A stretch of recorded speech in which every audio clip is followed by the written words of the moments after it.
उसका पति ना सिर्फ और सिर्फ उसे टॉर्चर कर रहा था। इतना टॉर्चर कर रहा था कि वो लिटरली ये कहती थी कि मैं मर जाऊंगी। उसको चाहिए था कि उसे सिर्फ प्यार से बात कर ले।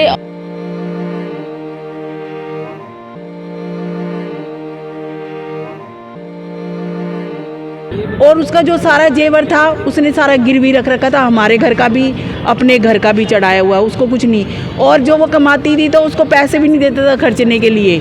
तस्वीरें आपको पानीपत के सिविल अस्पताल की दिखा रहे हैं, जहां पर ये पूरा परिवार मोचरी हाउस के बाहर खड़ा है और इंसाफ की गुहार लगा रहा है कि उनकी बेटी को न्याय मिले। दरअसल मृतक महिला के परिवार वालों ने बड़े आरोप लगाए हैं ससुराल वालों पर और खासकर महिला के पति पर कि महिला का पति उसे प्रताड़ित करता था मानसिक रूप से, जिसकी वजह से उसने आत्महत्या कर ली। आपको बता दें कि कृष्णपुरा इलाके का ये पूरा मामला है। विवाहिता की शादी हुई थी। विवाहिता दिल्ली की रहने वाली थी और उसकी शादी पानीपत के कृष्णपुरा इलाके के रहने वाले दिनेश के साथ हुई थी और 7 साल पहले शादी हुई थी। उसका एक बेटा भी था, लेकिन परिवार वालों ने जानकारी दी है कि महिला ने ट्रेन के आगे कूदकर खुदकुशी कर ली और अपनी जीवन लीला समाप्त कर ली। हादसे की सूचना मिलते ही जीआरपी मौके पर पहुंची और शव को कब्जे में लेकर पोस्टमार्टम के लिए भिजवाया गया। मामला दर्ज कर पुलिस जांच में जुटी है। वहीं परिजनों ने आरोप लगाए हैं कि उनकी बेटी को उसका पति दिनेश अक्सर प्रताड़ित करता था, जिसकी वजह से उसने ये कदम उठाया है। परिवार ने कहा है कि वो अक्सर उन्हें फोन कर बताती थी कि किस तरह से उसका पति उसे मानसिक रूप से प्रताड़ित करता है। आखिर में भी उसने उसका फोन उससे छीन लिया, जिसके कारण वो उनसे बात नहीं कर सकी और इस तरह से उसने ये आत्महत्या कर ली। उनका कहना है कि इस मामले में पूरी ईमानदारी से कार्रवाई होनी चाहिए।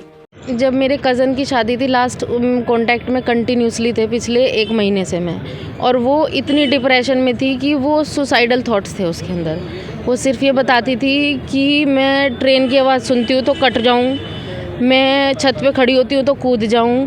उसको कंटिन्यूसली ऐसे आता था और उसको सिर्फ ये चाहिए था कि उसके घर में कोई सुन ले, उसको हस्बैंड उससे प्यार से बात करे।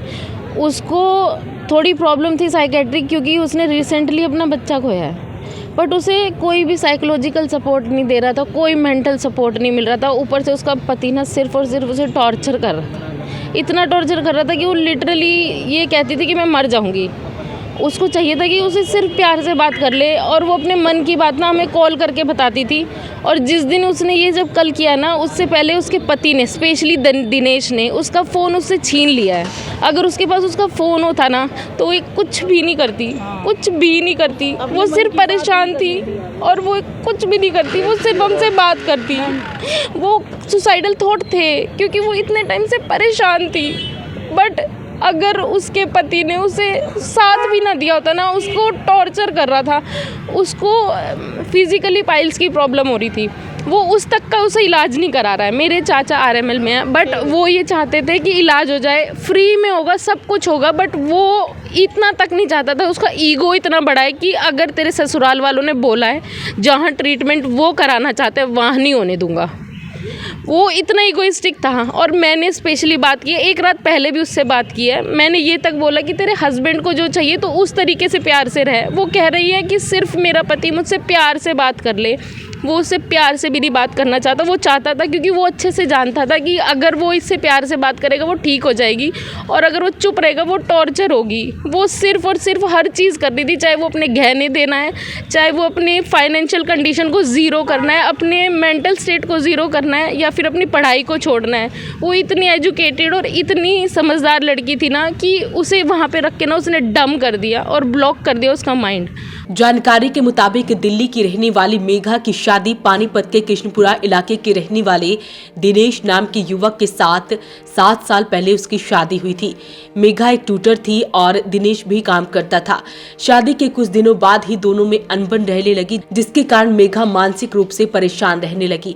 परिजनों ने आरोप लगाया कि मेघा को उसका पति दिनेश प्रताड़ित करता था, जिससे वो काफी परेशान रहने लगी थी। इसी कारण उसने ये कदम उठाया। वो सिर्फ घर में रहती थी अपने पति में और बच्चे में, पर पति ने भी उसका साथ नहीं दिया, क्योंकि वो अब कमाती नहीं थी। वो सिर्फ घर में रहती थी। उसे सिर्फ चाहिए था, तब तक खुश था वो जब तक वो उसे कमा के पैसे दे रही थी। इन सब के पीछे उसके पति की मंशा क्या थी? वो क्यों कर रहा था ऐसा? सिंपल सी चीज़ है ना, एक इंसान तुम्हें कमा के दे रहा है ना, तब तक तुम खुश हो उसके साथ। उसके बाद तुम उसको, जब तुम कहीं से कुछ ले रहे हो, गिव एंड टेक होता है ना हर एक रिलेशन में, वो इमोशनली अटैच थी ना उस आदमी से इतना ज़्यादा कि उसे उसकी ना चीज़ें नहीं दिख रही थी, कि वो इतना सेल्फिश है उसके साथ, कि मेरा पति मेरे से सिर्फ तब तक खुश है जब तक मैं पैसे दे रहा हूँ उसे। जिस दिन वो फिजिकली इतनी ठीक नहीं थी, चाहे वो प्रेगनेंसी है चाहे मेंटल स्टेट है, वो खुश नहीं था, उस दिन से उसका ना बिहेवियर उससे चेंज हो गया। वो सिर्फ और सिर्फ फ़ोन पे तब भी ये नहीं कहती थी कि मेरा पति बुरा है, वो सिर्फ ये कहती थी कि मुझे मेरे पति से सिर्फ प्यार से बात करनी है, मेरी कोई बात नहीं कर रहा, मुझसे कोई बात नहीं कर रहा। हमसे कॉल पे करती थी बात, कंटिन्यूसली बात करती थी, मैं सिर्फ उसका माइंड डाइवर्ट करना चाहती थी कि वो सुसाइडल थॉट्स ना रखे। वो कहाँ की थी ये? नरेला। अभी आप क्या चाहते हो? अभी क्या चाहते हो? मैं चाहती हूँ उस आदमी ने जो गलती की है ना, वो उस चीज़ के लिए उसे रिग्रेट भी नहीं है, क्योंकि जब हम ढूंढते हुए हम दिल्ली से यहाँ तक आए हैं ना, उनके घर के सारे रात में सो रहे हैं शांति से, और उसके मुंह पे कोई भी शिकन नहीं है कि मेरी बीवी गायब है। जिसके घर में से जिनकी बहू गायब है, सब सो रहे हैं, सब परेशान है, और ऊपर से इतना एग्रेसिव होगा, हमें बोल रहे हैं कि जा हम देख लेंगे, बिकॉज उन्हें सब कुछ पता था कि क्या हुआ है। क्योंकि घर के पीछे ही अगर किसी ने सुसाइड किया है, वो इतना बड़ा एरिया नहीं है, सबको पता चलता है। और उसी के घर में उन्होंने हमें बोला कि हमें पता है एक लड़की कटी है, बट वो नहीं है, हमने पता कर लिया, और अभी हमें पता चल रहा है कि वो वही थी। जब उन्होंने पता कर लिया था तो हमें झूठ क्यों बोला? मैंने यही बोला था, जिस तरह उसने हमसे बात की, वो प्लानिंग प्लॉटिंग कर रहा था, क्योंकि अगर पता चलता कि लड़की घर से निकलते के साथ ही सीधा कट गई है तो सीधा शक घर वालों पे ही जाता, बट उसने हमसे छुपाया। पूरे घर वालों को पूरी रात फ़ोन कर करके ये भूमिका बना रहा था कि मैं वरीड हूँ, मैं परेशान हूँ उसके लिए। और फिर उसके बाद पुलिस स्टेशन पे भी गया। वो सिर्फ और सिर्फ ये तरीका बना रहा था कि कोई भी उस पे ना उंगली उठाए, और जबकि उसने ये सब कुछ चीज़ें सिर्फ और सिर्फ दिनेश की हरकतों पे किया है।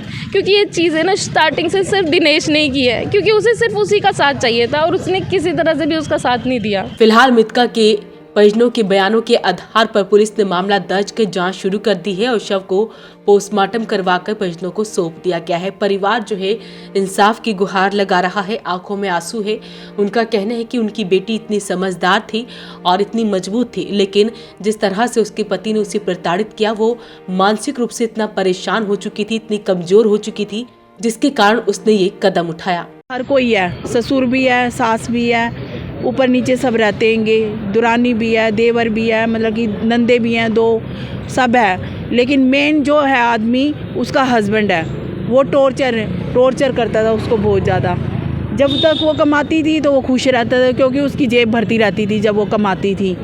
और उसका जो सारा जेवर था उसने सारा गिरवी रख रखा था, हमारे घर का भी अपने घर का भी चढ़ाया हुआ, उसको कुछ नहीं। और जो वो कमाती थी तो उसको पैसे भी नहीं देता था खर्चने के लिए। अगर वो फ़ोन अपने दिल की किसी को बताती थी, घर वालों को, हमारे को, पियर वालों को, परिवार में हमारा भी परिवार है काफ़ी बड़ा, तो उनको किसी के पास भी फ़ोन करती तो उससे फ़ोन छीन लेता था, उससे मतलब कि बात नहीं करने दिया करता था, कि अपने मन की किसी को बताती थी कि मेरे साथ ऐसा हो रहा है। फिलहाल जो है परिवार इंसाफ की गुहार लगा रहा है। अपील रहेगी इस वीडियो को आप शेयर जरूर करें। वॉइस ऑफ पानीपत के लिए सुरेश शर्मा के साथ कुलवंत सिंह की रिपोर्ट।